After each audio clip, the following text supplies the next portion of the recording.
Bonjour à tous. Cette semaine, nous lisons dans la Torah la paracha de Vaïelech,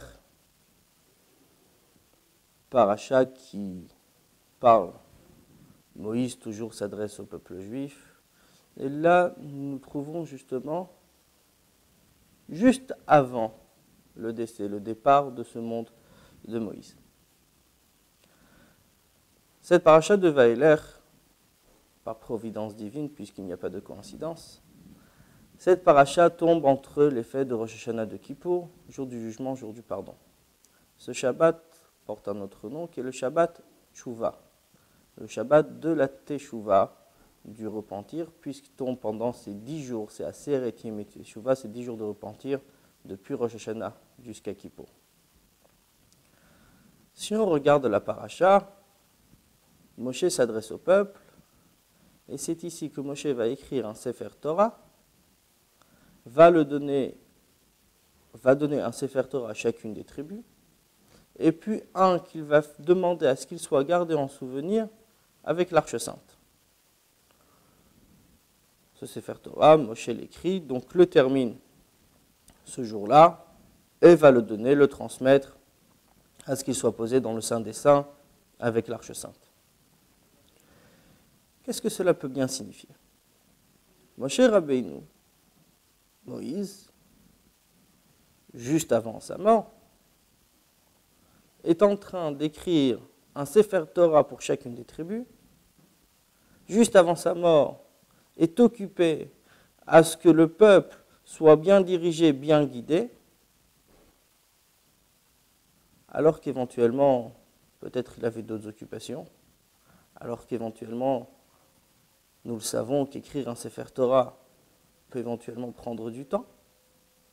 Il demande à ce qu'un Sefer Torah soit écrit pour chacune des tribus, et plus que ça, c'est ainsi, il y a un Sefer Torah qui a été gardé avec les tables de la loi dans l'Arche Sainte. C'est un Sefer Torah que Moshe Rabbeinu, que Moïse a écrit. C'est ces rouleaux de la Torah que Moshe écrit et que Moshe transmet. C'est en fait une transmission qu'il se fait depuis Moïse, qui a reçu la Torah du mont Sinaï, et Moïse demande à ce que chacune des tribus, quand ils entreront en Israël, avec son successeur Josué, porte ce rouleau de la Torah. Que ce soit une vraie transmission, pas uniquement un rouleau de la Torah écrit ou acheté. Ça serait un rouleau de la Torah écrit par Moïse, transmis à ses disciples, on dirait, à son peuple, le peuple juif qui entrerait en Israël. Et pour Moïse, cela est très important. Lui-même n'entrera pas en Israël. Lui-même décède juste avant, de l'autre côté du Jourdain, juste avant la traversée avec Josué, juste avant l'entrée en Israël. Mais il a besoin que tout son enseignement, qu'il dure depuis 40 ans dans le désert, 40 ans depuis la sortie d'Égypte, a besoin que cet enseignement puisse continuer et perpétuer. C'est justement par transmettre et lui-même écrire un rouleau de la Torah, lui-même écrire ce rouleau pour qu'il puisse le donner et le transmettre à son peuple.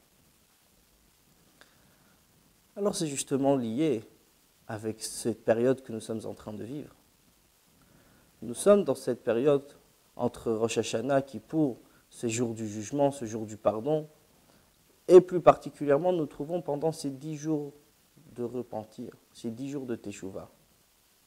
Et ce Shabbat qui tombe justement, le Shabbat Teshuvah, le Shabbat dans ces 10 jours de Teshuvah.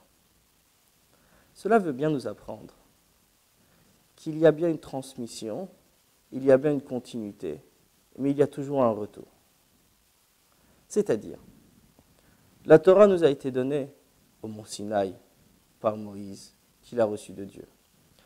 Moïse veut la faire perpétuer, veut la faire transmettre, mais nous l'a transmise à nous. Aujourd'hui, nous qui lisons cette histoire dans le Sefer Torah, nous qui lisons cette histoire dans la Torah, dans notre paracha, cela a un enseignement pour nous, que Moïse a voulu nous la donner, nous la faire perpétuer jusqu'à aujourd'hui. Et c'est cet enseignement pendant ces 10 jours de Teshuvah entre Rosh Hashanah et Kippour, où nous devons nous dire que nous avons passé une année. Rosh Hashanah est passé, nous sommes dans les 10 jours de Teshuvah, Kippour arrive. C'est certain que Dieu va nous inscrire et sceller pour une bonne et douce année. Mais à nous l'effort de prendre cette Torah de Moïse et cette Torah de Moïse, la faire perpétuer pour nous, dans notre vie, dans nos familles.